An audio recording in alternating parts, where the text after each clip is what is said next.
안녕하세요. 김동호입니다. 오늘도 치앙마이에서 날마다 기막힌 새벽을 전합니다.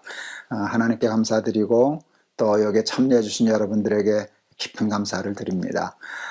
오늘도 어제 그제에 이어서 마태복음 16장 13절에서 20절 말씀 다루려고 합니다. 제 인생에 있어서 가장 중요한 기둥과 같은 추춧돌과 같은 그런 말씀이기 때문에 이렇게 세 번 반복해서 다루는 것 같습니다. 제가 말씀을 봉독하겠습니다. 예수께서 빌립보 가이사라 지방에 이르러 제자들에게 물어 이르시되 사람들이 인자를 누구라 하느냐 이르되 더러는 세례 요한 더러는 엘리야 어떤 이는 예레미야나 선지자 중에 하나라 하나이다. 이르시되 너희는 나를 누구라 하느냐 시몬 베드로가 대답하여 이르되 주는 그리스도시요 살아계신 하나님의 아들이시니이다. 예수께서 대답하여 이르시되 바요나 시몬아 내가 복이 있도다. 이를 내게 알게 하니는 혈육이 아니요 하늘에 계신 내 아버지시니라. 또 내가 네게 이르노니 너는 베드로라. 내가 이 반석 위에 내 교회를 세우리니 음부의 권세가 이기지 못하리라. 내가 천국 열쇠를 내게 주리니 내가 땅에서 무엇이든지 매면 하늘에서도 매일 것이요 내가 땅에서 무엇이든지 풀면 하늘에서도 풀리리라 하시고 이에 제자들에게 경고하사 자기가 그리스도인 것을 아무에게도 이르지 말라 하시니라. 제가 예수를 믿으면서 또 목사가 되어서 설교를 하면서 성경을 읽으면서 이제 제 삶의 가장 중요한 원칙으로 다가온 것이 선악과 문제였습니다. 누가 내 삶의 주인이냐 이거를 얘기하자는 게 하나님이 선악과 주신 목적이거든요. 사탄은 네가 하나님이야 가는 게 이제 사탄의 유혹이었고요. 근데 우리 그 조상 아담과 하와가 사탄의 유혹에 빠져가서 선악과 따먹었잖아요. 그 선악과 따먹은 것이 뭔가 하면 내가 스스로 하나님 되려고 하는 것. 그것이 원죄가 되어서 우리의 삶에 이렇게 본능처럼 피 속에 들어오게 되어 있었습니다. 그래서 까딱 잘못하면 하나님 자리를 넘보고 하나님 자리를 빼들고 깔고 앉고 욕심 부리고 그러다 죄 짓고 그러다 사망의 길에 들어서는 것이 우리의 인생이고 우리의 삶이구나 하는 걸 깨닫게 되었어요. 그래서 그 높은 뜻 순위교회를 개척할 때도 마찬가지고 교회 개척뿐만 아니라 제 신앙생활에 가장 중요한 것은 하나님이 주인이시다. 이걸 붙잡아야 되겠다는 것이에요. 그러기 위해서는 내 속에 있는 그 원죄적인 본능과 싸우는 거죠. 내가 주인 되려고 하는, 내가 하나님 자리를 깔고 앉으려고 하는, 하나님 빙자에서 내가 하나님 노릇하려고 하는 그 사악한 본능과 싸우려고 하는 것이 제 신앙과 목회생활의 전부라고 얘기할 수 있습니다. 우리 복음성가 중에 내가 주인 삼은 모든 것 내려놓고 하는 찬송이 있지 않습니까? 그런데 하나님이 주인이시고 하나님이 하나님이시기 위하여 내가 주인 삼은 것들 중에 가장 내려놓기 힘든 게 뭘까를 생각해 봤어요. 대장급을 내려놓으면 졸개급은 그냥 자동으로 내려놓을 수 있는 것 아니겠습니까? 저는 크게 두 가지를 생각했어요. 첫째는 어제 얘기한 자리예요. 자리.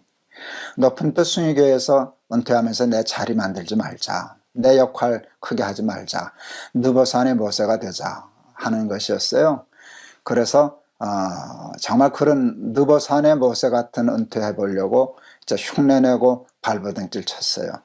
왜? 그 자리를 자꾸 탐내게 되더라고요.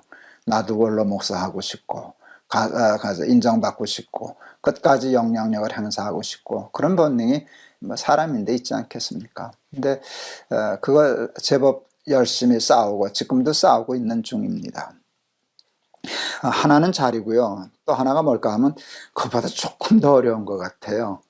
그게 여러분은 뭔지 모르겠지만 아마 비슷할 겁니다.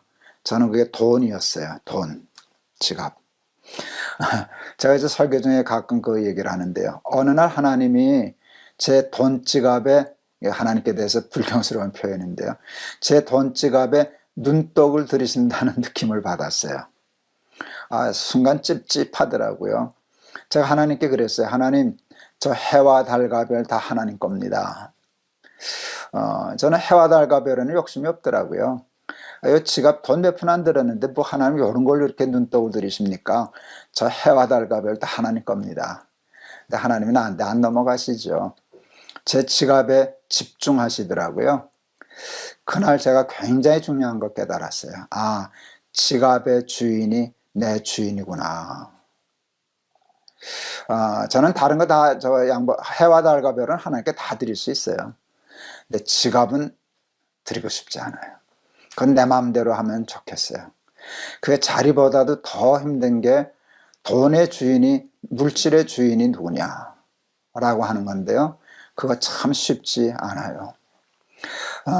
자리를 버리는 것도, 떠나는 것도 많은 노력과 기도와 훈련이 필요했어요. 저는 지갑의 주인이 하나님이심을 고백하기 위해서 나름대로는 목표를 세우고 끈질기게 오랫동안 훈련하고 기도하고 노력했어요. 지갑의 주인이 하나님이심을 고백하기 위해서 제가 했던 훈련은 11조였어요. 열에 하나를 뗀다는 것이 그렇게 쉽지 않아요. 흠없는 11조를 뗀다는 것이 쉽지 않았어요. 뭐 11조에 대해서 이런저런 얘기들이 참 많은데 저 별로 거기 관심 없어요. 뭐 11조 하면 복 받는다. 그건 사실이죠. 하나님이 약속하신 것이니까. 근데 저 복 더 받으려고 11조 하지는 않아요. 제가 11조를 손댄 가장 중요한 것 중에 하나는 돈에 대한 욕심 버리기 위해서 좋은 훈련이기 때문에 그래요. 이렇게 떼는 훈련을 하면서부터 돈에 대한 욕심을 조금씩 버리는 거예요. 저희 교회 장로님 중에 그 특전대 출신 장로님이 계셔요. 낙하산 타고 점프하고 그러셨죠. 나는 2층에만 서도 자리가 후들거리더만 어떻게 그 비행기에서 뛰어내려요? 그랬더니 훈련 받으면 됩니다. 특전대들이 그 낙하산 타기 전에 한 석 달 정도를 지상에서 연습한다 그러더라고요. 저도 말은 들어봤는데 레펠이라고 그런다 그러더군요. 레펠에서 뛰는데 그게 지상에서 한 10m 정도 높이랍니다. 물론 줄에 묶어놓고 뛰는 건데도 그 10m에서 뛰는 건 무섭답니다. 사람이 가장 공포를 느끼는 높이가 10m랍니다. 그러니까 거기가 제일 무서우니까 제일 무섭다는 뜻은 더 올라간다고 더 무서워지는 건 아니라는 거예요. 10m가 제일 무서우니까 10m에서 뛰면 아무 데서나 뛸 수 있대요. 그래서 레펠의 높이를 10m로 하고 거기서 훈련시켜서 비행기에서 뛰게 하는 거랍니다. 엉뚱하게도 제가 그 얘기를 듣다가 무릎을 탁 쳤어요. 11조란 사람이 가장 공포를 느끼는 액수다. 거기서 뛰면 뛸 수 있다. 저 엉뚱한 생각했죠. 근데 정말 그렇더라고요. 저는 11조 생활을 통해서 돈에 대한 욕심을 조금씩 버려나갈 수 있게 되었어요. 그게 물질의 주인이 하나님이심을 고백하는 구체적인 저는 행위라고 생각했습니다. 그 다음에 제가 도전한 것은 레위기 19장에 있는 내 밭이라고 다 거두면 안 돼. 내 귀퉁이는 가난한 사람들을 위해서 남겨둬. 그래서 이웃을 위한, 나보다 어려운 이웃들을 위한 몫을 떼는 훈련하기 시작했어요. 어느 날 그 교인들이 물어서 그 네 귀퉁이가 얼마나 되냐를 묻기 때문에 계산해 봤는데 네 귀퉁이가 우스운 숫자가 아니더라고요. 네 귀퉁이를 계산하려니까 초등학교, 저는 국민학교죠. 국민학교 때 배웠던 산수 공식이 필요하더라고요. 5제곱 파이. 가로가 10, 세로가 10인 받치면 100인데 거기 네 귀퉁이를 떼려면 그 정사각형에 내접한 원을 떼내면 네 귀퉁이 값이 나오지 않습니까? 그런데 정사각형에 내접한 원을 계산하는 방법은 반지름 곱하기 3.14잖아요.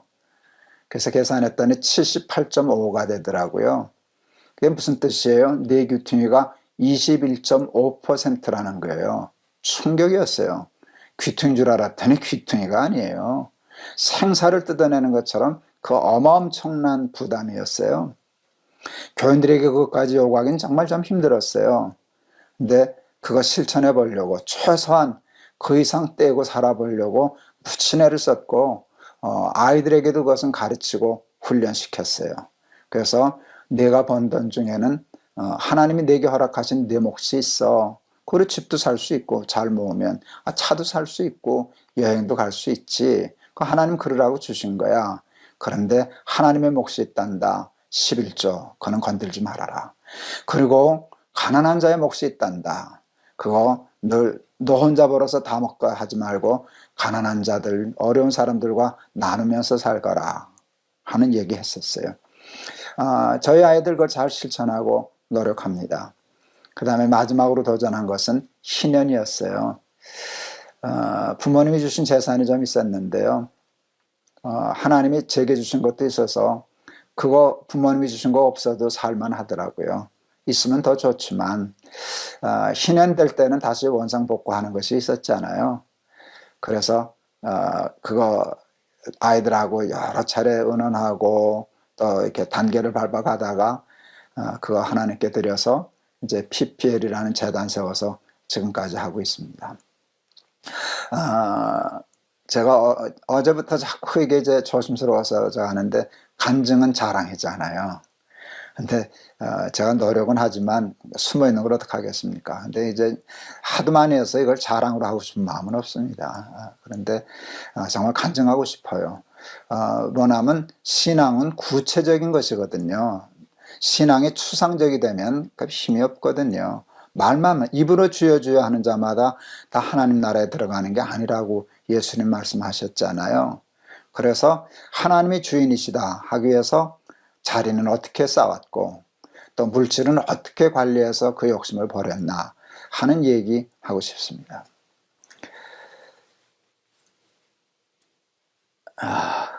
여러분 혹 아셔요? 제가 이거 유튜브 방송하는데 이 유튜브 저거 하고 광고가 붙었잖아요, 여러분.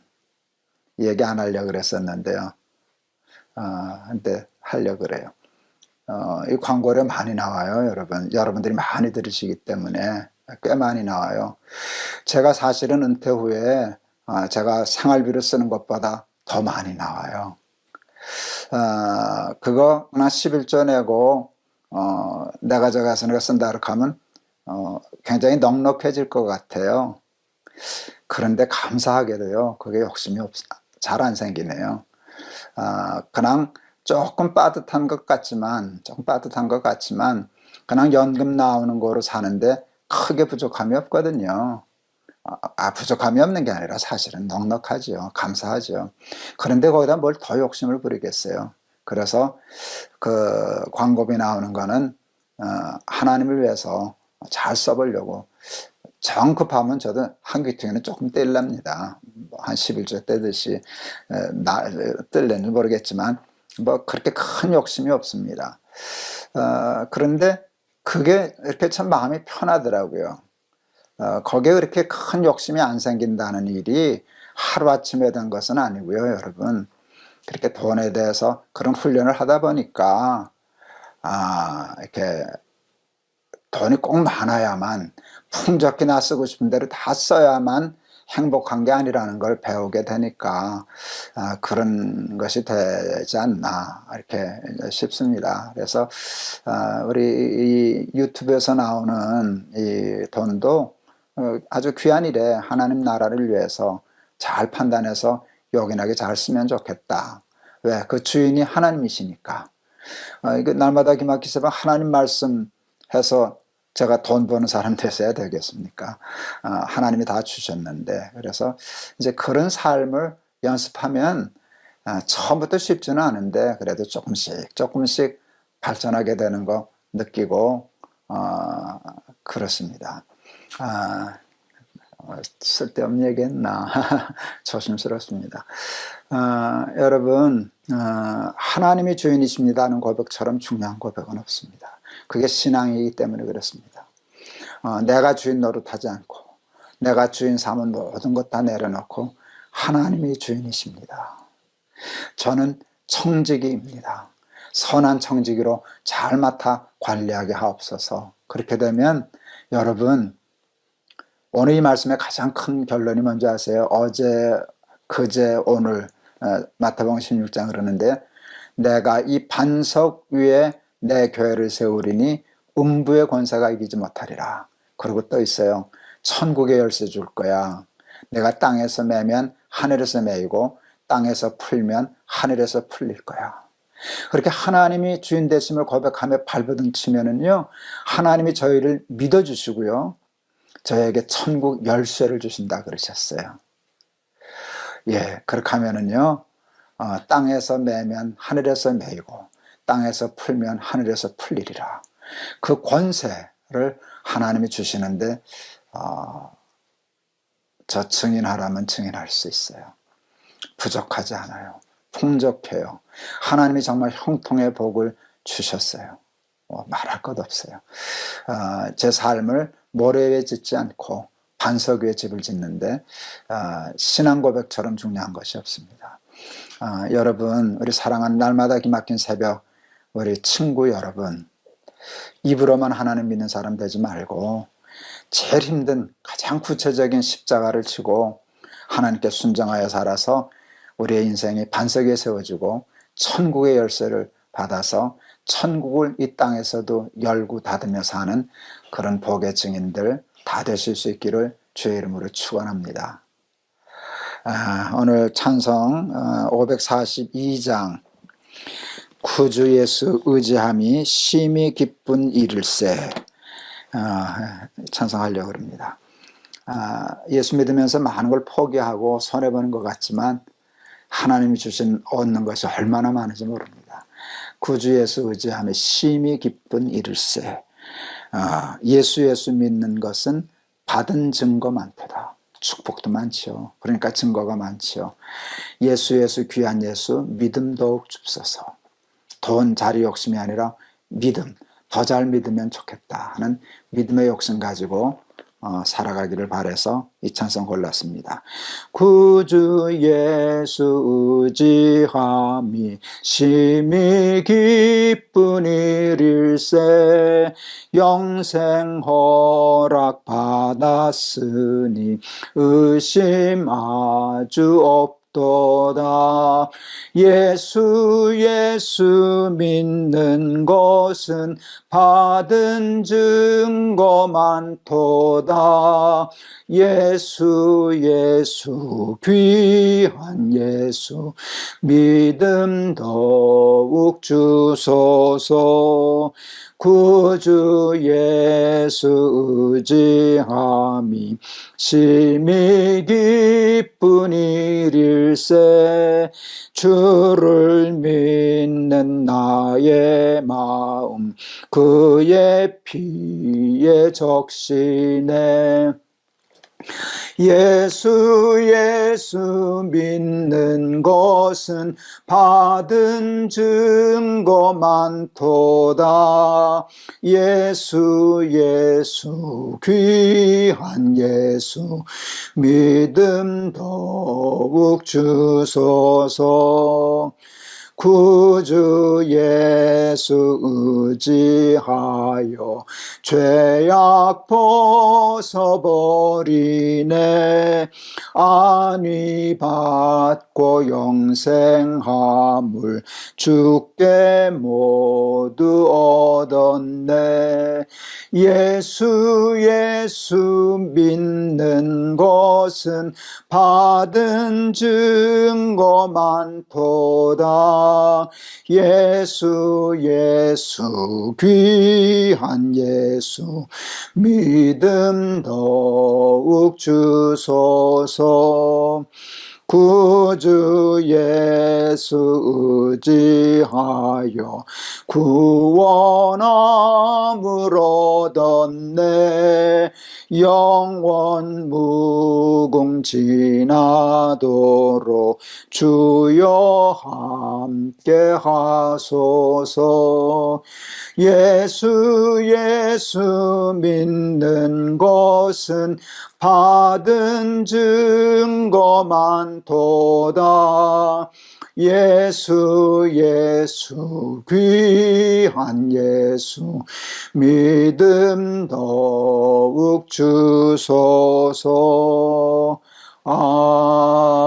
아멘. 기도하시겠습니다. 하나님, 주는 그리스도시요 살아계신 하나님의 아들이십니다. 고백이 입으로는 쉬우나 삶으로는 절대 쉽지 않습니다. 하나님, 자리 욕심내지 않게 하옵소서. 돈의 주인도 하나님일 수 있게 우리의 삶을 축복하여 주시옵소서. 그리하여 정말 우리의 삶이 반석 위에 세워진 집 같아지게 하시고 천국의 열쇠를 얻어 땅에서 열면 하늘에서 열리고 땅에서 풀면 하늘에서 풀리는 그 복의 증인들 다 되게 하옵소서. 예수 그리스도 이름을 받들어 기도하옵나이다. 아멘.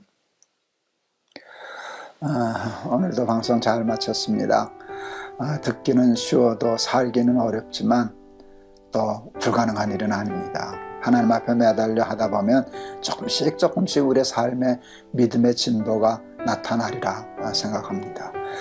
여러분 포기하지 마시고 끝까지 쟁취하셔서 이 말씀들을 통해서 하나님이 주시고자 하는 그 복의 경지에 다 다다를 수 있기를 진심으로 축원합니다. 여러분 감사합니다. 오늘도 여러분 승리하세요. 여러분 사랑합니다. 내일 뵙겠습니다.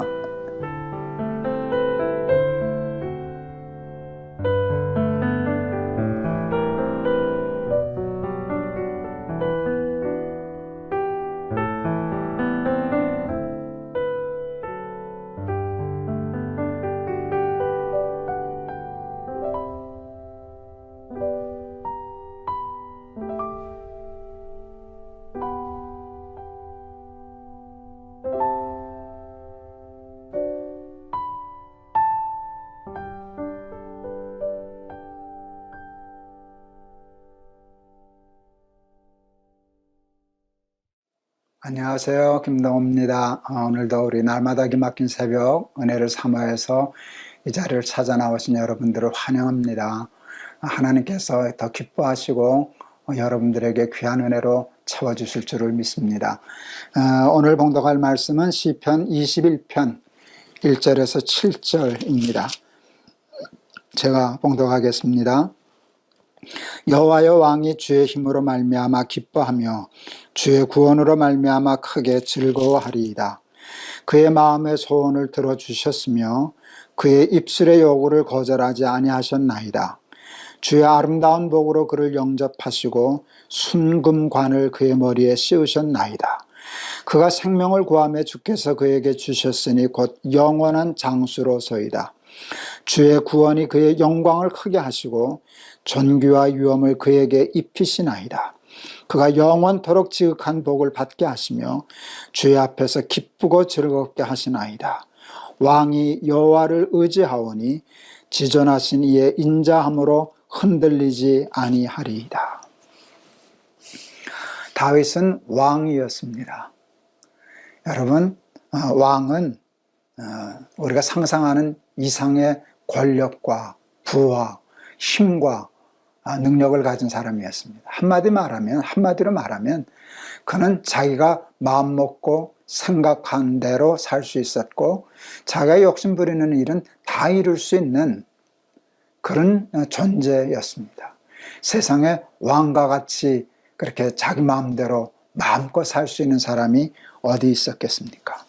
마음 먹고 욕심내는 건 뭐든지 다 할 수 있었고 하고 싶은 거 다 하고 사고 싶은 거 다 사고 누리고 싶은 거 다 누리고 사는 그런 사람이었습니다. 행복했을까요? 그러면 다 행복할 거라고 생각하는데요. 여러분, 솔로몬도 왕이었습니다. 어찌 보면 다윗보다 더 부자였던 것 같습니다. 더 힘이 있는 왕이었는지도 모르겠습니다. 그런데 전도서에 보면 그의 실존적인 고백이 나옵니다. 헛되고 헛되니 모든 것이 헛되다. 모든 강물은 연하여 바다로 흐르되 바다를 채우지 못하는도다. 그의 삶에는 만족이 없었습니다. 모든 것이 헛되고 허망한 것뿐이었습니다. 왜 그랬을까요? 전 예수 믿으면서 그 중요한 이유를 찾았어요. 복음 때문이라는 것. 복음 중에 복음은 하나님이 우리를 사랑하신다는 것인데, 사랑은 사랑받는 대상을 존귀하게 하거든요. 하나님이 우리를 사랑하시기 때문에 우리를 천하보다 크고 귀하게 만드셨잖아요. 그래서 천하보다 우리가 크고 귀하기 때문에 천하를 다 얻어도 우리의 삶을 채울 수가 없는 거예요. 왜? 자기보다 작은 것으로 큰 것을 채울 수는 없잖아요.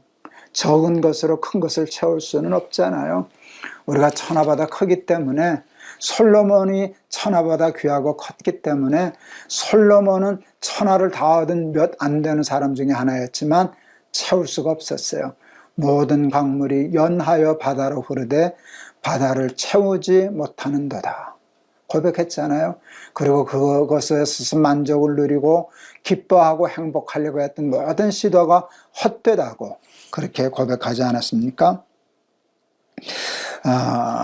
다윗은 왕이 되었지만 그 기쁨을 왕됨, 자기 욕심대로 마음껏 사는 데서 찾지 않았어요. 이제 곧 우리가 시편 23편 하게 되겠는데요. 여호와는 나의 목자시니 내게 부족함이 없으리로다. 그가 나를 푸른 초장에 누이시며 쉴 만한 물가로 인도하시는도다. 나의 잔이 넘치나이다. 다윗은 부족함이 없다 그랬어요. 솔로몬은 헛되다 그랬는데, 솔로몬은 채워지지 않는다 그랬는데, 다윗은 넘치나이다 라고 고백했어요. 솔로몬과 다윗의 차이가 뭘까요? 다윗은 어떻게 그렇게 만족하고 넘치는 삶을 살 수 있었을까요? 부족함이 없는 삶을 살 수 있었을까요?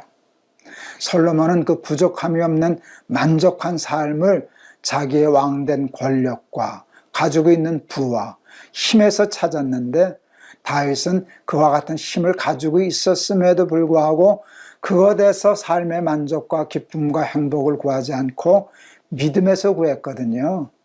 내가 왕이니까, 내가 부자니까, 내가 돈이 많으니까, 내가 출세했으니까, 내가 성공했으니까가 아니었어요.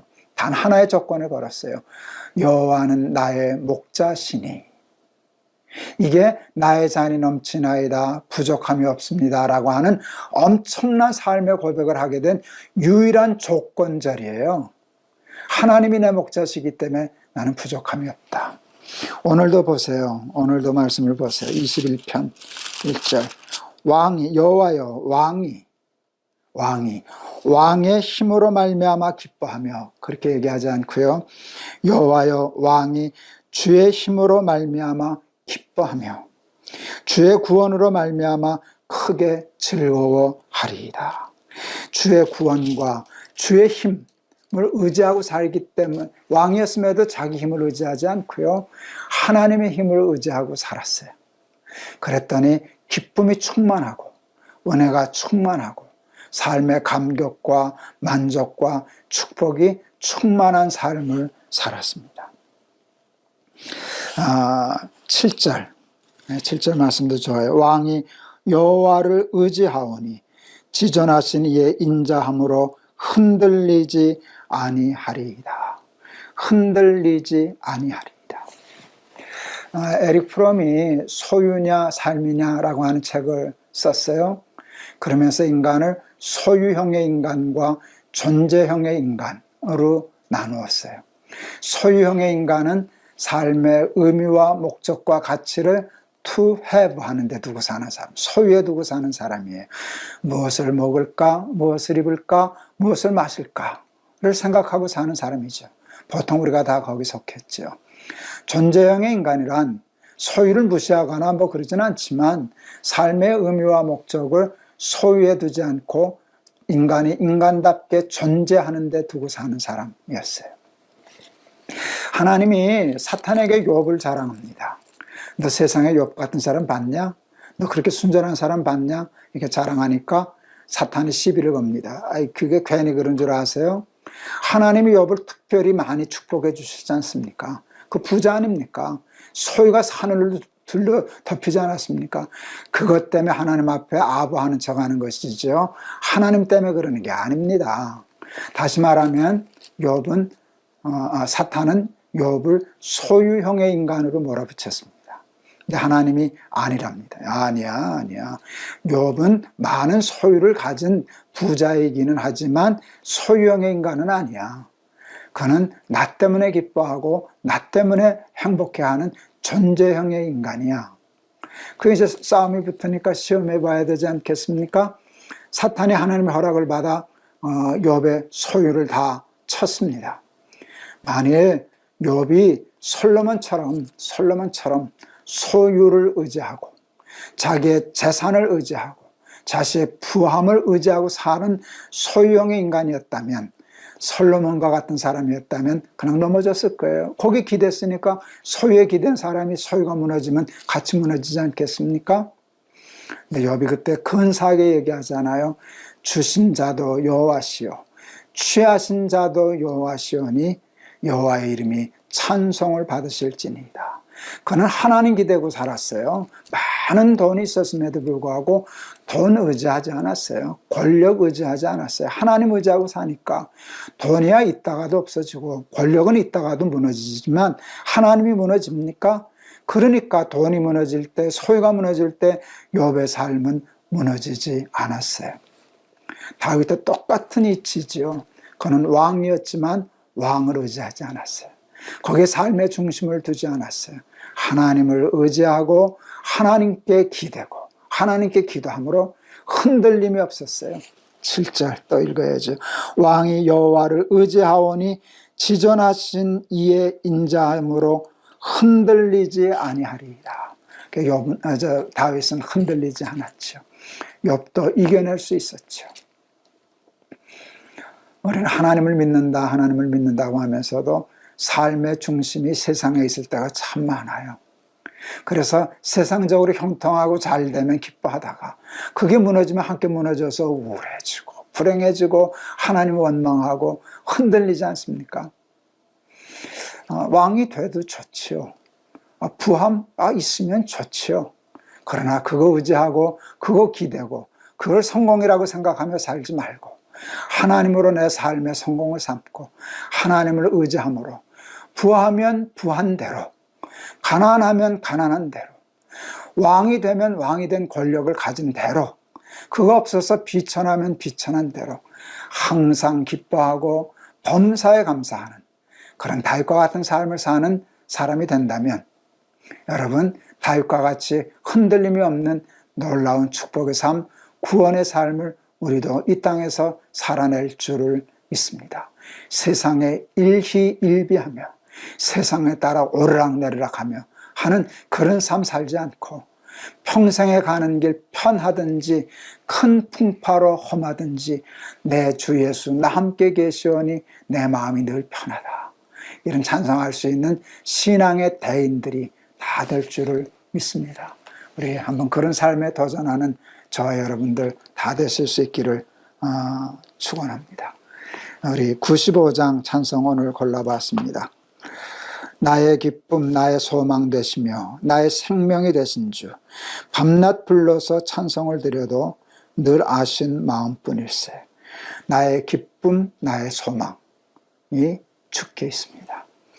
나의 기쁨 나의 소망 되시며 나의 생명이 되신 주 밤낮 불러서 찬송을 드려도 늘 아신 마음 뿐일세.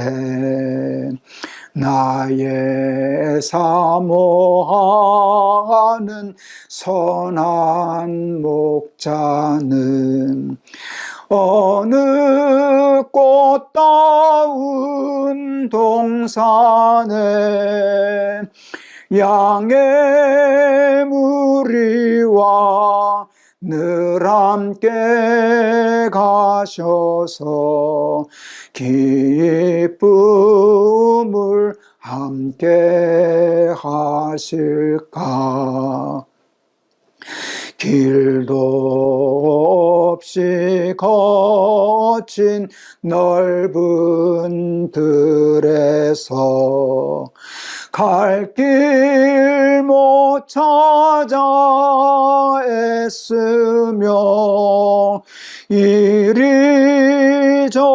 이리저리로 헤매는 내 모양 저 원수 조롱하도다. 주의 자비롭고 화평한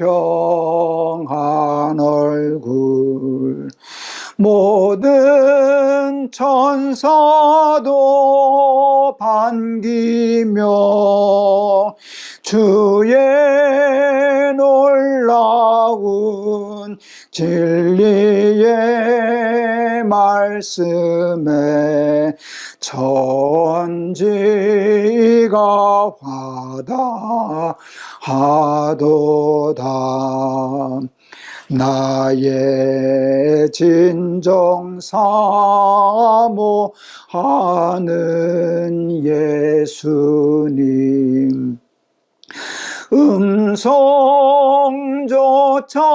음성조차도 반갑고 나의 생명과 나의 참 소망은 오직 주 예수 분일세. 아멘. 다윗은 왕이었습니다. 하고 싶은 일 다 할 수 있고 누리고 싶은 거 다 누릴 수 있고 욕심 부리는 거 다 이룰 수 있는 위치에 있었음에도 불구하고 다윗은 자기의 삶을 그것에 의지하지 않고 오직 하나님께 의지했습니다. 그러므로 그는 흔들리지 않았습니다. 하나님이 우리를 사랑하셔서 우리를 천하보다 크고 귀하게 만드셨기 때문에 천하를 다 얻어도 우리의 삶은 그것에서 만족할 수 없습니다. 세상을 의지하고 소유를 의지하고 사는 사람은 늘 세상에 흔들릴 때마다 그의 존재도 함께 흔들릴 수밖에 없습니다. 그러나 다윗은 왕이었음에도 불구하고 왕된 권력과 세상의 자기의 삶을 의지하지 않고 하나님께 의지하고 삶으로 흔들림이 없는 복된 삶을 살았습니다. 하나님, 우리도 다윗과 같은 믿음 가지고 흔들림 없는 세상 삶을 살게 하여 주시옵소서. 세상이 흔들려도 우리의 삶이 흔들리지 않는 그런 굳건한 신앙의 장부들이 다 되게 하여 주시옵소서. 예수 그리스도 이름을 받들어 기도하옵나이다. 아멘. 감사합니다. 오늘도 하나님 우리에게 귀한 말씀을 주셨습니다. 왕이 되면 좋지요. 그 힘으로 할 일이 많으니까. 부자 되면 나쁠 거 뭐가 있겠습니까? 그 일을 할 일을 또 많이 하면 되지 않겠습니까? 그러나 삶의 기쁨과 보람과 목적과 승리를 그것에 두고 사는 사람은 어리석은 사람입니다. 그건 무시하지 않지만 하나님이 그 힘을 주시면 그것도 세상을 위하여, 다른 사람을 위하여, 하나님을 위하여 잘 쓸 줄 아는 사람 되고, 우리의 기쁨과 구원과 만족과 행복은 오직 하나님께만 구하고 사는 저와 여러분 다 되실 수 있기를 축원합니다. 감사합니다. 오늘도 여러분 승리하세요. 여러분 사랑합니다.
안녕하세요. 김동호 목사입니다.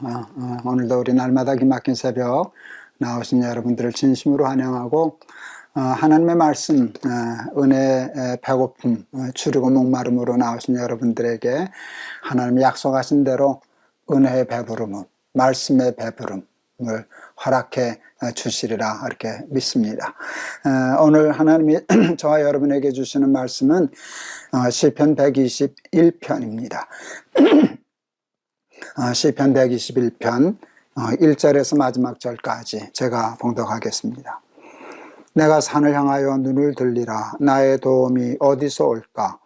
나의 도움은 천지를 지으신 여호와에게서로다. 여호와께서 너를 실족하지 아니하게 하시며 너를 지키시는 이가 졸지 아니하시리로다. 이스라엘을 지키시는 이는 졸지도 아니하시고 주무시지도 아니하시리로다. 여호와는 너를 지키시는 이시라. 여호와께서 내 오른쪽에서 내 그늘이 되시나니 낮에 해가 너를 상하게 하지 아니하며 밤의 달도 너를 해치지 아니하리로다. 여호와께서 너를 지켜 모든 환난을 면하게 하시며 또 내 영혼을 지키시리로다. 여호와께서 너의 출입을 지금부터 영원까지 지키시리로다. 아멘. 항암하면서 가장 힘들고 어렵고 고통스러운 때 제일 많이 암송했던 시편입니다. 내가 산을 향하여 눈을 들리라. 나의 도움이 어디서 올고 나의 도움이 천지를 지으신 여호와에게서로다. 아멘. 그러면서 운동도 하고 산을 걷기도 하고 그랬던 기억이 생생합니다. 정말 힘든 일을 만나면 이제 보통 어려운 일을 당하면 많은 도움을 받습니다. 친구의 도움도 받고 또 어른들의 도움도 받고 또 여러 사람들의 도움이 실제로 도움이 됩니다. 가족의 도움도 받고. 그런데 여러분, 살다 보면 정말 힘든 일을 만나게 되면 누구도 도울 수 없는 문제들이 생깁니다. 사랑하는 아내도 걱정을 하고 같이 아파는 하지만 그렇다고 그 문제를 도와줄 수 없고, 자녀들도 도울 수 없고, 친구도 도울 수 없고, 돈으로도 해결할 수 없고, 세상의 어떤 힘으로도 해결할 수 없는 그런 일을 만나게 됩니다. 그게 오늘 시편 기자가 이야기한 산입니다. 내가 산을 향하여 눈을 들리라. 산을 향했다라고 한 그를 가로막은 산은 험산줄령, 사람으로서는 넘어갈 수 없는, 누구도 도와줄 수 없는 큰 태산과 같은 큰 산을 의미합니다. 그 앞에서는 누구나 절망할 수밖에 없고 누구나 굴복할 수밖에 없고, 그래서 그 산을 향하여 눈을 뜰 수 없고 산 앞에서 무릎을 꿇고 눈을 내리깔 수밖에 없는 그런 산과 같은 일들이 우리들에게는 누구에게나 있습니다. 그런데 오늘 시편 기자는 내가 그 산을 향하여 눈을 들리라. 이제 고개를 든다는 거예요. 고개를 숙이지 않는다는 거예요. 절망하지 않았다는 거예요. 왜? 나의 도움은 천지를 지으신 여호와에게서로다. 여러분, 우리는 넘어갈 수 없는 산이지만, 어느 누구도 극복할 수 없는 산이지만, 이 시편 기자의 믿음에 의하면은요, 우리 하나님 앞에서 너는 작은 동산 같아. 우리 하나님은 천지를 지으신 분이시거든. 우리 인간에게는 산이 불가능한 존재이겠지만 하나님 앞에는, 천지를 지으신 하나님 앞에는 그는 먼지만 듯보다도 못한 작은 문제가 아니겠습니까?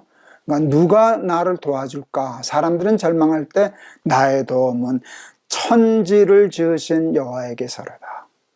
여러분, 정말 힘들고 어려울 때 이 말씀이 그렇게 힘이 됐어요. 그렇지, 나를 도와주시는 분은 천지를 지으신, 전능하사 천지를 만드신 하나님 아버지를 내가 믿사오며. 이게 우리가 믿는 하나님 아닙니까? 전능하신 하나님. 어떤 산과 어려운 풍랑 중에도 걷게 하시고 험산줄령도 넘게 하시는 이가 우리의 아버지 하나님이신 줄을 믿습니다. 그런데 전능하시다고 다 도와주시나요? 아니에요. 우리를 도와주시려면요, 전능하셔야도 되지만 우리를 사랑하셔야 돼요. 전능하신데 우리를 사랑하지 않으시면 도와주실 리가 없죠. 내가 왜 너를 도와줘야 되냐? 내가 너한테 뭔데? 내가 나한테 뭔데 나보러 도와달라 그러냐? 그러실 수 있지 않겠어요? 여러분, 전능과 사랑은 매우 중요한 개념이에요. 전능하신데 하나님이 우리를 사랑하지 않으신다. 사랑은 하시는데 전능하지는 못하신다 라고 하면 하나님은 우리의 궁극적인 힘은 되지 못해요. 제 아내는 저를 사랑하지만 전능하지 못하기 때문에 저를 돕지 못하는 경우가 있잖아요. 그런데 하나님은 전능하시면서 우리를 당신보다 더 사랑하시는 하나님이셔요. 그러니까 그 하나님이 나를 도우시기 때문에 시편 기자는 이렇게 얘기해요. 낮에 해도 상치 못해, 밤에 달도 나를 건드리지 못해. 그 하나님이 나를 지키시고 주무시지도 않으신다. 저는 이 말씀이 참 좋으네요. 여호와께서는 나를 지키시는 자라. 졸지도 주무시지도 않고 나를 지켜주신다. 하나님의 관심이에요. 사랑하시기 때문에 우리를 지키시죠. 누가 나를 다치지 않나, 내 새끼 건들지 않나, 그걸 보시고 지키고 보호하시기 때문에 험산줄령이 가라맞고 험한 풍랑이는 바다가 우리를 덮치려 하여도 나는 해를 두려워하지 아니하리로다. 다윗의 다른 시편에 의하면은요, 내가 누워 자고 깨었으니 여호와께서 나를 붙드심이로다. 여호와는 나의 목자시니 내게 부족함이 없으리로다. 그가 나를 푸른 초장에 누이시고 쉴 만한 물가로 인도하시는도다. 이런 주의 평안을 노래하는 사람이 되지 않았습니까? 살다 보면 홍해를 건널 때도 있고요. 그렇죠? 광야를 지날 때도 있고요. 정말 돌밖에 아무것도 없는 광야에 내팽개친 것처럼 느껴질 때도 있고요. 정말 사망의 음침한 골짜기를 지날 때도 있지만 해를 두려워하지 않는 것은 천지를 창조하신 전능하신 하나님이 나를 사랑하셔서 졸지도 주무시지도 않고 지키시는 하나님이 내 아버지이시기 때문에 홍해를 건너도 홍해가 갈라질 거야. 광야에서도 만나와 메추라기로 우리 굶게 하지 않으실 거야.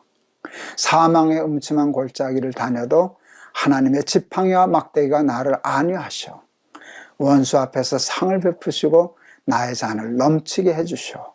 이게 우리의 믿음의 고백이 아니겠습니까? 작년에 20편 엄청 외웠네요. 근데 여러분, 이 말씀대로, 이 고백대로 제가 됐나요? 안 됐나요? 됐잖아요. 일단 넘었잖아요. 저는 넘었네요. 지금 넘었습니다. 그리고 작년에 그 암만 넘었나요? 수도 없이 많은 일을 이 믿음의 고백으로, 이 믿음의 고백과 같이 천지를 창조하신 전능하신 하나님이 나를 지키고 보호하셔서 수도 없이 많은 홍해, 수도 없이 많은 광야, 수도 없이 많은 사망의 음침한 골짜기를 통과하게 하였고 오늘까지 통과하게 하였어요. 그걸 저는 믿습니다. 또 여러분 보고 계시지 않아요? 그런데 문제는요, 마지막에 한 고비가 있어요. 그러면 하나님의 전능하신 하나님이 우리를 지키시기 때문에 졸지도 주무시지도 않고 지켜주시기 때문에 우리는 죽지 않나요? 아니, 우리 죽잖아요. 작년에 죽을 수 있었지만 제가 죽지 않고 지금 살았잖아요. 그런데 제가 그렇게 하면 죽지 않나요? 이 암에서 다 난다면 죽지 않나요? 또 죽겠죠. 죽지 않겠습니까? 죽음에는 죽음의 어떤 통과의 의례가 있잖아요. 병이 든다든지 사고가 난다든지. 그때는요, 그 마지막 때 누구나 겪어야 할 그때가 있는데 요단강을 건너야 할 때가 있는데요. 여러분, 그때는 이 시편이 안 통하네요. 그때는 천지를 지으신 하나님이 도와주시지 않는 거예요. 왜? 죽으니까. 죽을래니까 그 고통이 계속되니까 기도해도 왜 낫지를 않지? 이제 그러는 때가 누구에게나 한 번은 있어요. 그때는 이 시편 121편이 통하지 않는 걸까요? 그렇지 않습니다. 여러분, 절대로 그렇지 않습니다. 사탄이 우리를 속이고 사기치지만 그렇지 않습니다. 여러분, 믿는 사람에게 죽음이 끝이라면 이 시편이 다 통하다가 한 번은 안 통해, 이런 말 할 수 있겠죠. 죽음이 끝이라면, 그 고통이 고통으로서 끝난다면 여러분, 이 시편은 한 번은 안 통합니다. 한 번이 안 통해도 하나님은 전능한 게 아닙니다.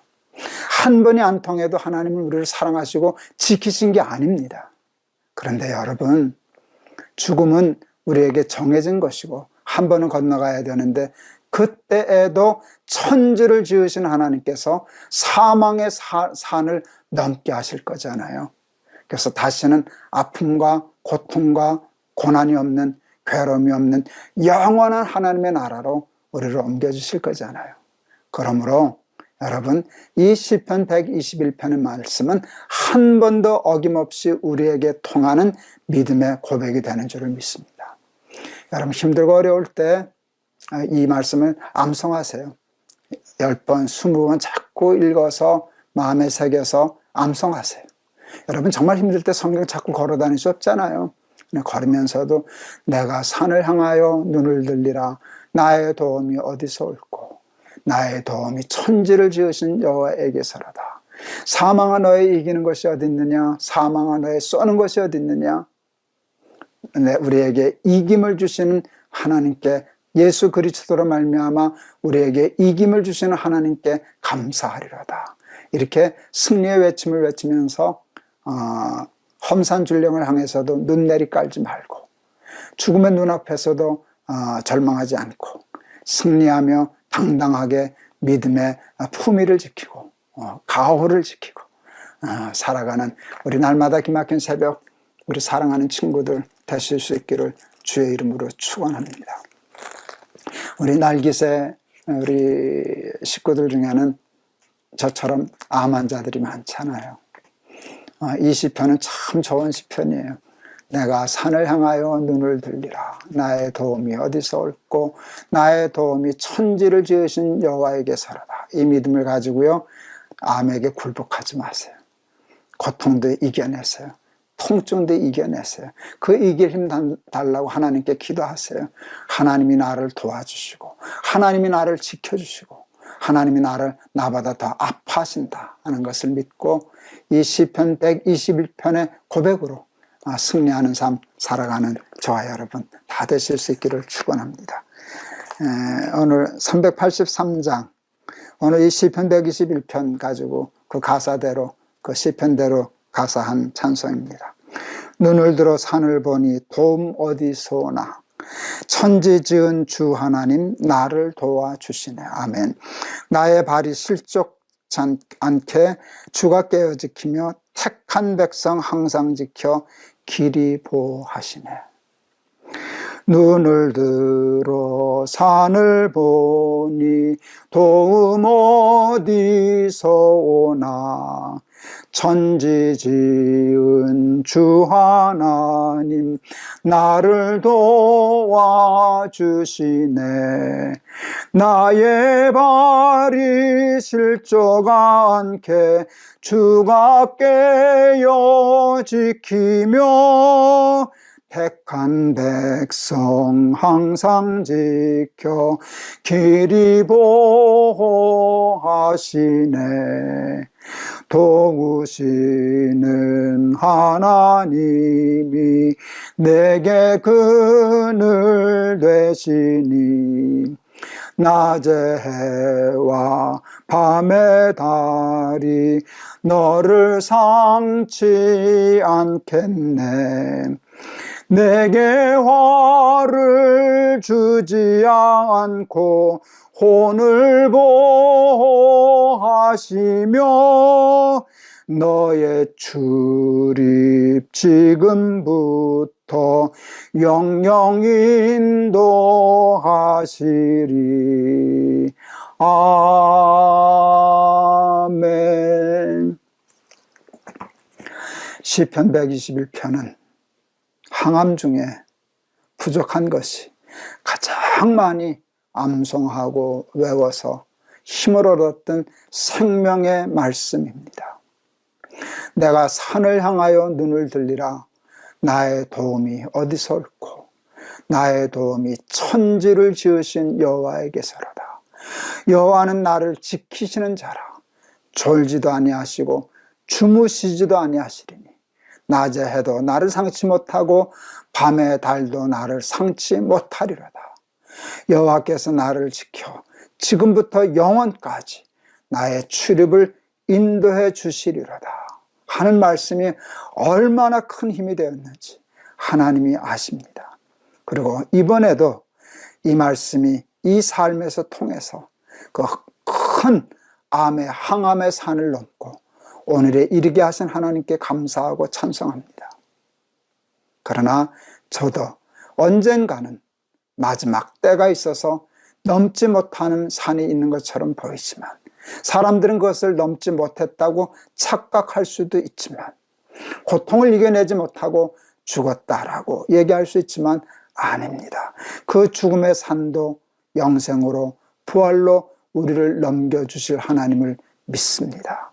이 하나님을 믿는 믿음으로 고통과 고난과 절망에 굴하지 아니하고 예수 믿는 사람답게 당당하게 품위를 지키며 승리의 삶 살아갈 수 있도록 하나님 축복하여 주시옵소서.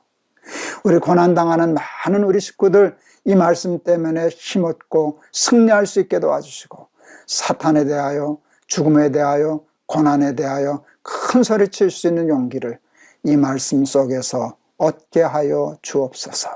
예수 그리스도 이름을 받들어 기도하옵나이다. 아멘. 천지를 지으신 하나님이 우리의 아버지시고 그 아버지는 우리를 사랑하셔서 졸지도 주무시지도 않고 지켜주십니다. 우리가 하나님을 다 이해할 수는 없지만 이해하는 방식으로 하나님이 다 역사하시는 것은 아니지만 우리는 믿음으로 하나님이 우리 아버지이심을 믿습니다. 지금도 고난 중에 고통 중에 고생하시는 우리 가족들이 있는데 이 믿음으로 산을 향하여 고개 숙이지 말고 무릎 꿇지 말고 절망하지 말고 굴복하지 말고 사망은 너의 이기는 것이었느냐 너의 쏘는 것이었느냐 내가 산을 향하여 눈을 들리라 나의 도움이 천지를 지으신 여에게서 온다고 큰 소리치는 승리의 하루가 되실 수 있기를 축원합니다. 여러분 힘내세요. 여러분 감사합니다. 여러분 사랑합니다.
안녕하세요. 김동호 목사입니다. 오늘도 우리 날마다 기막힌 새벽 시작하려고 합니다.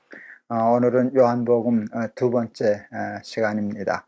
하나님께서 요한복음 1장, 오늘 주시는 말씀은 요한복음 1장 12절, 13절, 우리가 너무나 잘 아는 귀한 말씀입니다. 요한복음 1장 12절, 13절 제가 봉독하겠습니다. 영접하는 자, 곧 그 이름을 믿는 자들에게는 하나님의 자녀가 되는 권세를 주셨으니 이는 혈통으로나 육정으로나 사람의 뜻으로 나지 아니하고 오직 하나님께로부터 난 자들이니라. 아멘. 예수를 영접한다. 예수를 영접한다는 것을 뭘까요? 우리 어제 말씀한 것처럼 나는 예수님을 하나님으로 믿어. 그게 영접이죠. 나는 예수님이 길이라고 믿어. 그래서 그가 말씀하시는 그 식대로 살 거야. 예수님이 진리라고 믿어. 그 길로 갈 거야. 그 식대로 살 거야. 그 법대로 살 거야. 제가 목회할 때, 높은 뜻 숭일교회 목회할 때 하나님으로 주인 삼는 교회라는 큰 목표를 세우고 그것을 실천하기 위한 그 6가지 방안 중에 하나가 제가 참 좋아하는 것인데요. 하나님의 식과 법을 고집하는 교회. 그렇게 한번 해봤어요. 잘 이해는 안 되니까 그냥 고집 부리면서 이해가 되든 안 가든 나는 믿고 그 식대로 한번 살아보자 라고 하는 뜻으로 했는데, 여러분, 그게 예수님을 내 삶에 영접하는 것이에요. 내가 주님을 따르기로 결정했습니다. 하나님의 식대로 살아보려고 결심했습니다. 예수님 내 삶의 주가 되어 주시옵소서. 이게 영접이고 그게 믿음이 아니겠습니까? 그런데 사도 요한이 그렇게 예수를 믿기로, 예수님을 하나님으로, 진리로, 삶의 길로 믿기로 영접하는 자에게 하나님이 주시는 축복을 얘기했는데 참 우주적이에요. 이렇게 간단한 말로 큰 것을 다 정의할까요? 하나님의 자녀가 되는 권세를 주셨다. 예수를 영접하면 우리는 하나님의 종이 되는 게 아니라 하나님의 자녀가 되는 것이라고. 그런데 그 하나님의 자녀가 되는 것을 권세라는 말로 표현했어요. 권세. 여러분, 자녀의 권세가 뭘까요? 자녀의 권세는요, 엄청나요.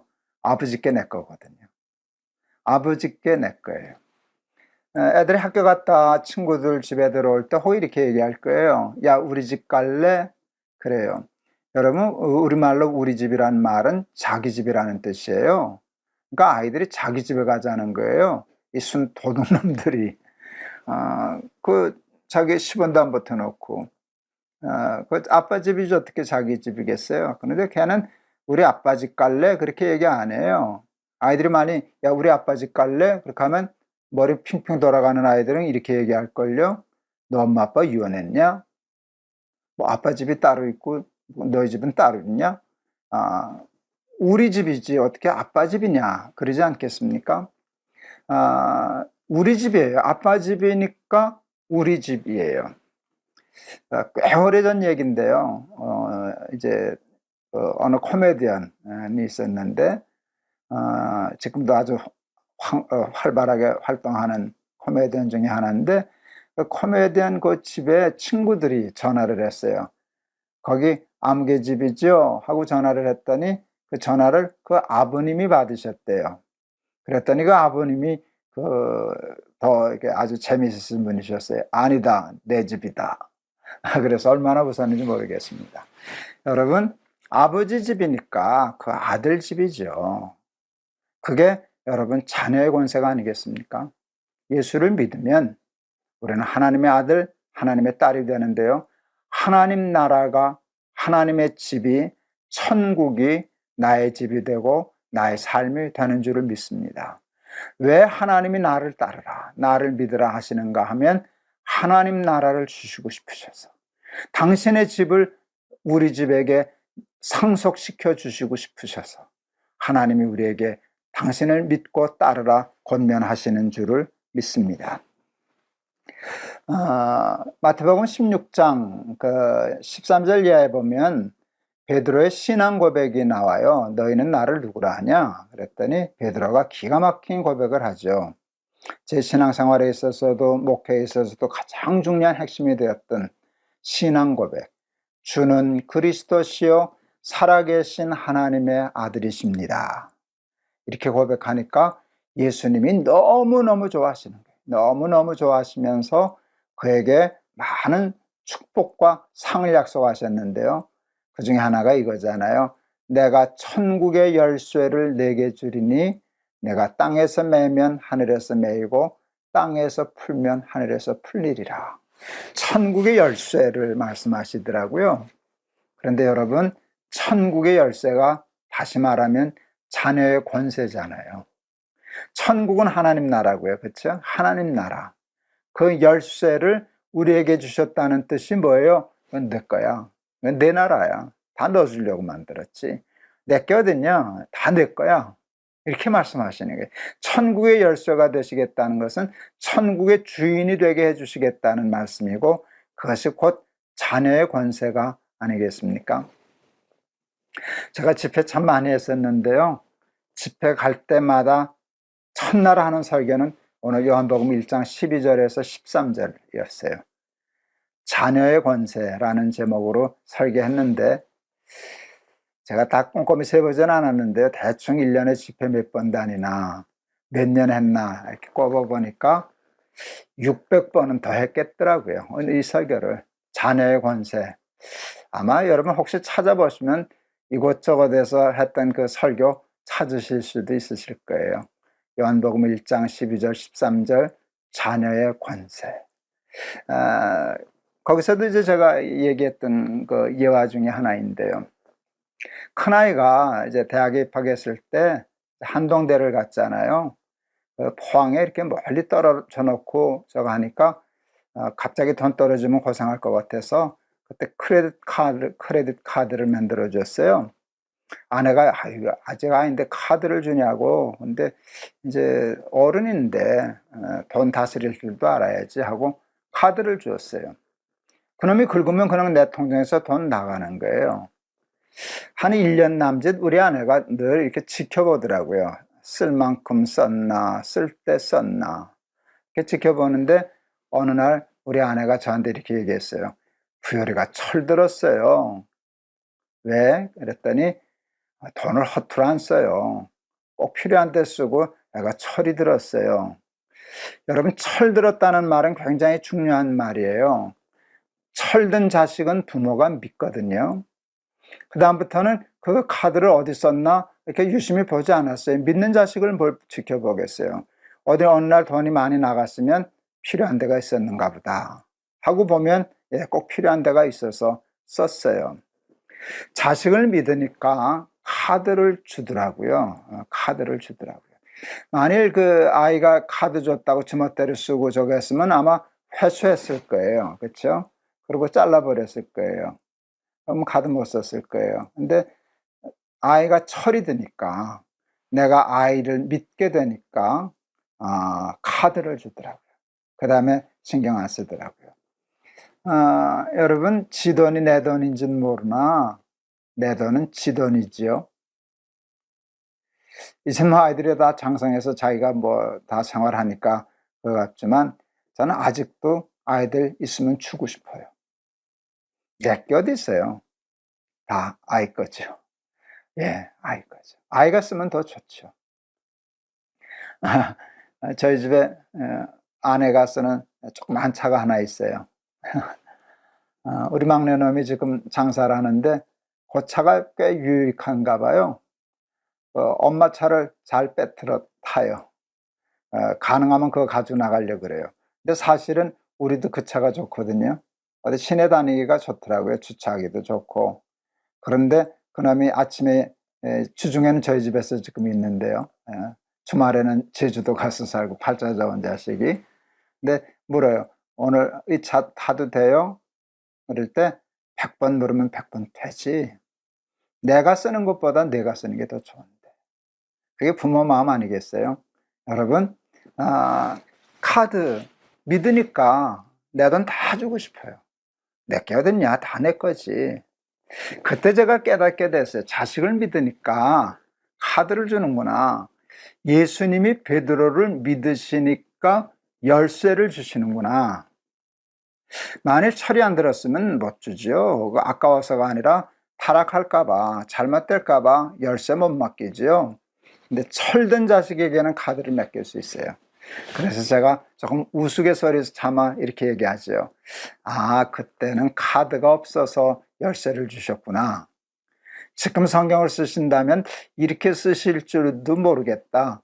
내가 천국 카드를 내게 주리니 내가 땅에서 이렇게 하면 하늘에서 나가리라. 이렇게 장난처럼 생각했는데 장난이 아니더라고요. 그게 복음이더라고요. 그게 자녀의 권세예요. 여러분, 우리가 하나님을 믿지 않으면, 아무리 주여 주여 하면서도 믿고 따르지 않으면 하나님이 우리를 믿으실 수가 없어요.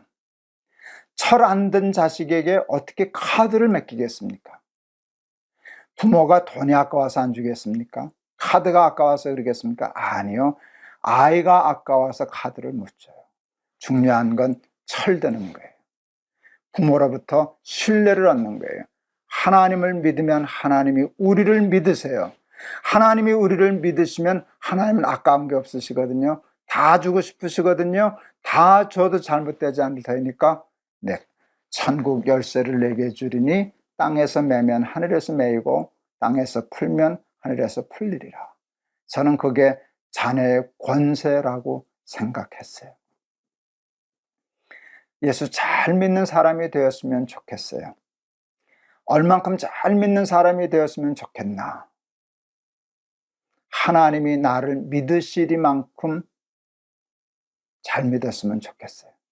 그래서 하나님이 나에게 천국 열쇠를 맡기시고도, 천국 카드를 맡기시고도 조금도 염려하지 않으시고 걱정하지 않으시고, 그리고 자녀의 권세를 누리라 허락하는 그 복의 증인이 되고 싶어요. 사랑하는 우리 날마다 기막힌 새벽, 사랑하는 친구 여러분, 식구 여러분, 날기새를 통해서 우리가 해야 할 일이 뭐겠어요? 예수 믿는 거예요. 조금 어제보다 오늘 더 잘 믿고, 오늘 내일보다 모레 예수를 조금 더 잘 믿고, 매일매일 은혜가 쌓이면서 말씀의 훈련을 통해서 우리의 믿음이 자라서 하나님의 자녀가 되는 권세, 그 권세의 증인되는 삶 살아가는 우리 사랑하는 날마다 기막힌 새벽 친구들, 우리 식구들 다 되실 수 있기를 주의 이름으로 축원합니다. 영접하는 자, 곧 그 이름을 믿는 자들에게는 하나님의 자녀가 되는 권세를 주셨으니 그 말씀에 증인되어서 간증하고 살아가는 저와 여러분 다 되시기를 바랍니다.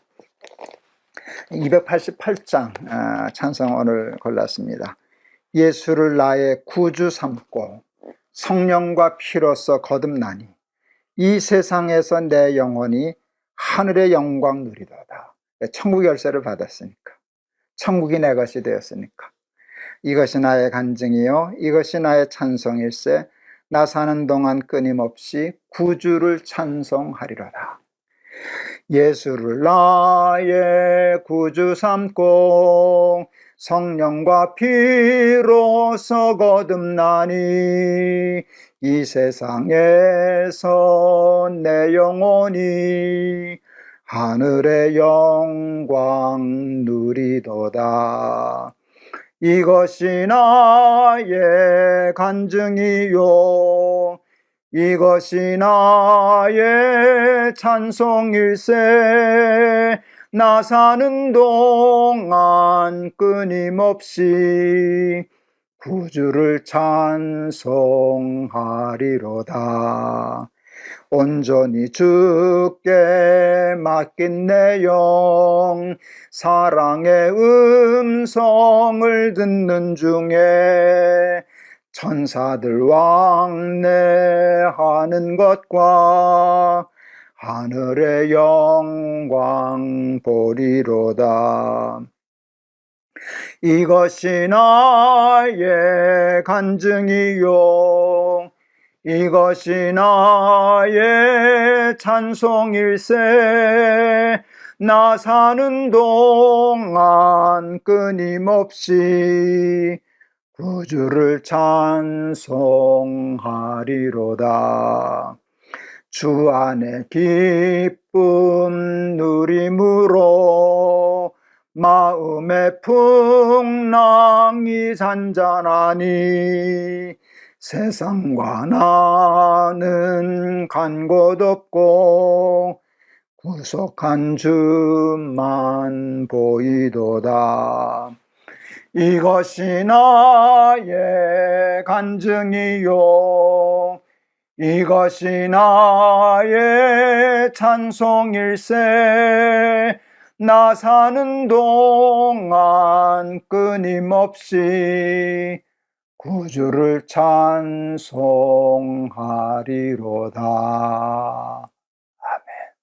아멘. 기도하시겠습니다.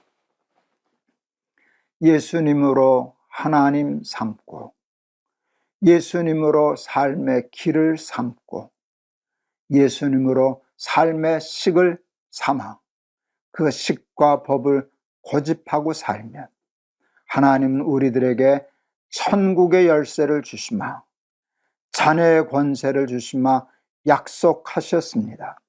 하나님, 우리 사랑하는 날마다 기막힌 새벽 식구들, 우리 친구들 한 사람도 빠짐없이 이 권세를 받게 하옵소서. 이 열쇠를, 이 카드를 받게 하옵소서. 그리하여 땅에 살면서도 하늘의 영광을 누리게 하옵소서. 자녀의 권세를 누리게 하옵소서. 예수 그리스도의 이름을 받들어 기도하옵나이다. 아멘.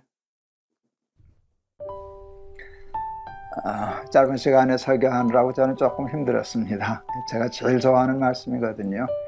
제 삶의 가장 근본이 되는, 이렇게 바탕이 되는 말씀이거든요. 제가 아까 얘기했잖아요. 집회 갈 때마다 보통 한 사나흘 이렇게 하는데 저는 첫 시간에 꼭 이 설교를 해요. 이 설교를 깔아놔야 그 다음에 모든 설교가 가능해지거든요. 하나님을 영접하면 자녀의 권세를 받는다. 예수를 하나님으로, 예수님을 삶의 길로, 예수님을 삶의 식과 법으로 믿고 딴 길 가지 않고 살아서 땅에 살면서도 하늘의 영광 누리는 우리 사랑하는 식구들 다 되시기를 축원합니다. 여러분 감사합니다. 말씀으로 승리하세요. 여러분 사랑합니다.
안녕하세요. 김동호 목사입니다.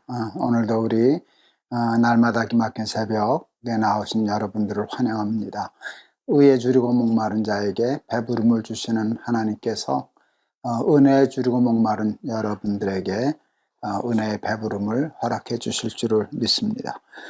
오늘 주신 말씀은 요한복음 19장 23절에서 27절 말씀입니다. 제가 봉독하겠습니다. 군인들이 예수를 십자가에 못 박고 그의 옷을 취하여 네 깃에 나눠 각각 한 깃씩 얻고 속옷도 취하니 이 속옷은 호지 아니하고 위에서부터 통으로 짠 것이라. 군인들이 서로 말하되 이것을 찢지 말고 누가 얻나 제비 뽑자 하니 이는 성경에 그들이 내 옷을 나누고 내 옷을 제비 뽑나이다 한 것을 응하게 하려 함이로라. 군인들은 이러한 일을 하고 예수의 십자가 곁에는 그 어머니와 이모와 글로바의 아내 마리아와 막달라 마리아가 섰는지라. 예수께서 자기의 어머니와 사랑하는 제자가 곁에 서 있는 것을 보시고 자기 어머니께 말씀하시되 여자여 보소서 아들이니이다 하시고 또 그 제자에게 이르시되 보라 내 어머니라 하신대 그때부터 그 제자가 자기 집에 모시니라. 아멘. 예수님이 십자가에 못 박혀 돌아가신 후 군인들은 예수님의 옷을 나눠 가졌습니다. 이렇게 속옷은 이렇게 나누기가 어려우니까 제비 뽑아서 이긴 사람이 가져가게 되었습니다. 예수님 당시에 교회 지도자라고 하는 사람들이 교회 이권에 개입하여 성전에서 양도 팔고 비둘기도 팔고 환전도 하여 자기의 입속을 챙기는 일들이 있었습니다. 그것이 예수님을 경록케 하여 채찍으로 때리시고 상을 엎으시고 저들을 쫓아내셨던 사건을 기억합니다. 제자 중에 하나였던 가룟 유다는 예수님을 은 30에 팔아 먹기도 하였습니다. 우리 인간들이 하나님 앞에 짓는 죄가 수도 없이 참 많지만 이 다음에 하나님의 심판대 앞에 섰을 때 가장 수치스럽고 부끄럽고 또 벌받을 죄가 뭘까요? 바로 이런 죄가 아닐까요? 예수님을 통하여 주의 몸된 교회를 이용해서 자기 입속을 챙기고 세상적인 욕심을 채우고 야망을 키우고 이러는 일들이 가장 하나님을 욕되게 하고 하나님 앞에서 큰 벌을 받아야 할 만한 벌이 아닐까 하는 그런 생각을 저는 해보았습니다. 네, 여러분, 그런 일들은 그냥 성경에 그 당시에 그때만 있었던 일일까요? 근데 교회 역사를 쭉 살펴보고 오늘날의 우리 한국교회도 살펴보면 그렇지 않습니다. 사람은 동서고금을 막론하고 똑같은 것 같습니다.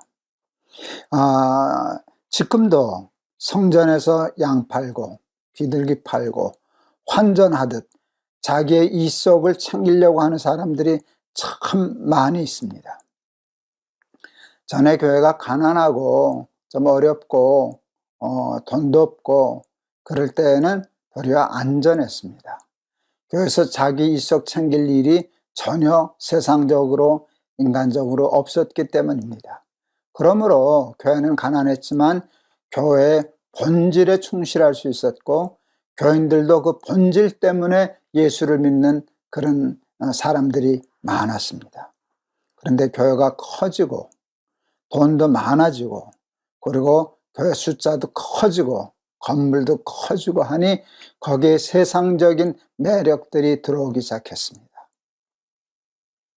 거기에 빠져서 하나님을 믿는다 빙자하면서 하나님보다는 정말 집밥에 더 관심을 가지고 그 이속을 챙기느라고 하나님 팔아먹고 예수님 십자가에 못 박는 일은 지금도 우리를 주위에서 늘상적으로 일상적으로 일어나는 일이 되었습니다. 오늘은 참 부정적인 얘기를 하게 돼서 좀 불편합니다. 한번 교회에 이런 일들이 있다는 것도 알고 또 조심도 해야 될 것 같아서 참 하기 힘든 얘기지만 오늘은 힘들고 하기 싫은 이야기를 하려고 합니다. 얼마 전 우리 날기새 가족 중 한 분하고 전화 통화를 했습니다. 제 아들을 통해서 메일을 보내셨더라고요. 말기 암 환자이신 것 같았습니다. 병원에서는 이제 자녀 생명이 그리 오래 남지 않았다 하는 이제 선고를 받으신 여자 교우셨습니다. 전에 다니던 교회 사모님으로부터 소위 말하면 신령하다는 전도사 한 사람을 소개받았답니다. 그 전도사라는 사람이 중환병에 걸렸었는데 하나님께 기도해서 기도의 능력으로 난 후에 많은 사람들을 위해서 기도해 주는데 그가 기도하면 그런 효험이 있다. 그래서 아마 사모님이 소개해 주신 것 같습니다. 그 전도사라는 사람이 우리 날기새 가족 우리 그 자매님에게 연락을 하면서 1억을 헌금하라고 요구하더랍니다. 하나님이 그렇게 시키셨다고. 1억을 헌금하고 기도하라고. 그렇게 하면 하나님이 고쳐주시겠다고 뭐 약속하셨다나 어쨌다나 그랬답니다. 좀 긴가민가 하지만 여러분 암에 걸려서 정말 극단의 고통을 겪게 되면 여러분 그때 그 말이 그냥 그렇게 부인하게 되질 않습니다. 또 그렇게 아프다 보면 뭐 집을 팔아서라도 그 1억 내려면 낼 마음이 생기는 때입니다. 우리 자매님이 그 1억을 그러면 한다면 교회 다니는 교회가 건물도 저거 하고 고치기도 하고 어려우니까 절반 5천만 원은 교회도 헌금하고 5천만 원은 전도사님에게 주면 어떻겠냐 그랬더니 아무에게도 얘기하지 말고 자기에게만 줘야 한다고 그랬답니다. 왜? 자기가 하나님께 응답받았으니까 자기에게 주어야만 기도의 효험이 있다고. 그 얘기를 들으시고 저한테 어떻게 하면 좋겠느냐라고 하는 쉽게 말하면 상담의 글을 보내셨습니다. 제가 직접 전화해서 얘기했어요. 그리고 잘 하긴 심한 말인데 나쁜 놈이라고, 사기꾼이라고, 속지 말라고. 하나님이 1억을 내야만 기도를 들어주실 그 하나님이 성경에 어디에 있더냐고. 그 사기꾼이라고, 전도사 아니라고. 그렇게 얘기해 줬던 적이 있습니다. 극단적으로 얘기하면 가룟 유다만큼이나 나쁜 사람들입니다. 그런데 참 불행하게도 우리 주변에 교회 주변에 이런 사람들 심심치 않게 참 많습니다. 총회장, 노회장 선거를 하면서 하게 되면 자기가 몇 표를 몰아줄 수 있으니까 얼마를 달라고 흥정하는 표장사건이 있다는 이야기를 들었습니다. 그 요구하는 돈이 만만치 않았습니다. 예. 근데 막상 투표하게 되면 한 표 두 표가 시급한 때에는 거기 넘어가서 총회장 되려고 하고 노회장 되려고 하는 사람들이 그 돈을 쓰고 총회장이 된다는 얘기도 들었고, 그것은 거의 사실인 듯 싶습니다. 예수님 십자가에 못 박고 그 옷을 벗기고 그 벗긴 옷을 나누는 군인들과 뭐가 다른 사람들이겠습니까? 교회를 건축하거나 교회 큰 비품을 구입할 때 그것을 소개하고 자기가 교회에서 결정되도록 힘을 쓸 터이니 그러니 자기한테 뭘 좀 달라 해서 커미션을 받고 큰 뒷돈을 챙기는 사람들도 보았습니다. 여러분, 이거 다 가룟 유다의 후손들입니다. 예수님의 옷을 제비 뽑던 군인들의 후손들입니다. 성전에서 비둘기 팔고 양 팔던 일이 오늘날도 교회 안에서 이루어지고 있는 것입니다. 사랑하는 우리 교우 여러분, 우리 날마다 기막힌 새벽 가족 여러분, 인간적인 욕심을 채우기 위해서 교회 다니면 안 됩니다. 예수 잘 믿고 본질에 충실하는 교인 되도록 힘써야 합니다. 여러분, 오늘은 교회 부끄럽고 감추고 싶은 어두운 얘기를 많이 했습니다. 네, 여러분, 그 얘기하면 화나시죠? 분노가 생기죠? 어떻게 교회 안에 그런 사람들이 있나? 라고 화가 나시죠? 그런데 여러분, 저나 여러분은 아무 상관없을까요? 우리는 위험하지 않을까요? 우리에게는 그 DNA가 없을까요? 여러분, 그렇지 않습니다. 우리에게도 그와 같은 기회가 주어진다면 우리들도 대부분은 그 길을 가게끔 유전인자가, 죄의 유전인자가 그렇습니다. 제가 힘든 이야기를 잘못하면 남을 그냥 비난하는, 나는 아무렇지도 않은 듯 그렇게 얘기하기 쉬운 얘기를 힘들게 하는 까닭은 저들을 비난하고 비판하기 이전에 우리가 조심하자. 우리에게도 가룟 유다의 DNA가 있다. 그러므로 깨끗하자. 그런 유혹에 대해서 담대하자. 미리미리 기도로 준비하자. 그래서 오늘 이 말씀을 드리는 것입니다.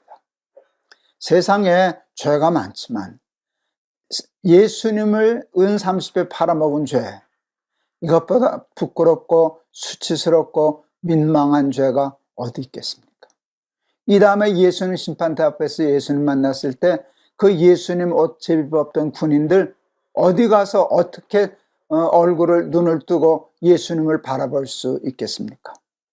성전에서 비둘기 파고 양 팔던 사람이 하나님 앞에 섰을 때 어떻게 그 하나님의 얼굴을 뵐 수 있겠습니까? 우리들도 마찬가지입니다. 우리가 하나님 앞에 서게 될 날 깨끗하고 순전한 마음으로 교회를 통해서 자기 야망을 채우고 이속을 채우려고 하는 그런 무리들 중에서 구별된 삶을 살아 하나님 앞에 상받고 칭찬받는 우리 날마다 기막힌 새벽 가족들, 우리 식구들 다 될 수 있기를 주의 이름으로 축원합니다. 우리 오늘 찬송은 322장 골랐습니다. 세상의 헛된 신을 버리고 하나님 이름 높여 기리세. 온 천하 백성 모두 나와서 다 같이 하나님만 섬기세.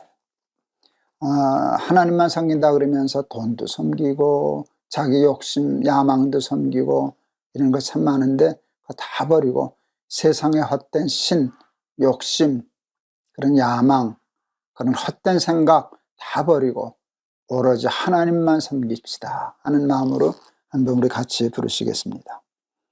세상의 헛된 신을 버리고 하나님 이름 높여 기리세. 온 천하 백성 모두 나와서 다 같이 하나님만 섬기세. 세상에 헛된 우상 버리고 인간의 모든 부귀영화와 거짓과 불의 모두 버리고 온전히 하나님만 섬기세. 주님의 백성 서로 헤아려 시기와 미움 아주 버리고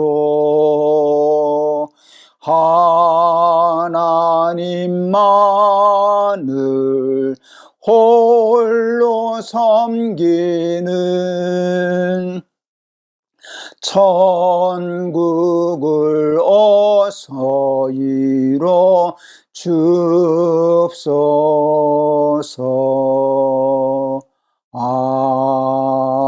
아멘. 아멘. 기도하겠습니다. 예수님 팔아먹은 가룟 유다가 있습니다. 성전에서 양 팔고 비둘기 팔고 돈 바꿔주면서 자기 이석 챙기던 예수님 당시에 교권주의자들도 있었습니다. 예수님 십자가 못 박혀 돌아가셨는데 그 옷을 벗기고 그 옷을 탐하고 제비 뽑던 군인들도 있었습니다. 그런 일이 오늘날 우리들 교회에서도 똑같이 재현되고 있습니다. 하나님 퍼라서 자기 이석 챙기고 자기 야망을 챙기고 자기의 권력을 취하고 이러는 사람들 얼마나 많은지 모르는데 하나님 우리에게도 그런 기회가 올 때 그것을 물리칠 힘이 우리에게도 부족합니다. 우리 사랑하는 날마다 기막힌 새벽 우리 식구들 가족들에게 강건한 믿음을 허락하여 주시사 세상의 헛된 욕심, 신, 생각, 마음 다 내어버리고 오로지 하나님 한 분만 깨끗하고 순수하고 순결한 마음으로 섬길 수 있게 하여 주시옵소서. 예수 그리스도 이름을 받들어 기도하옵나이다. 아멘. 오늘 좀 하기 힘들고 어둡고 부정적인 얘기를 해서 참 마음이 무겁습니다.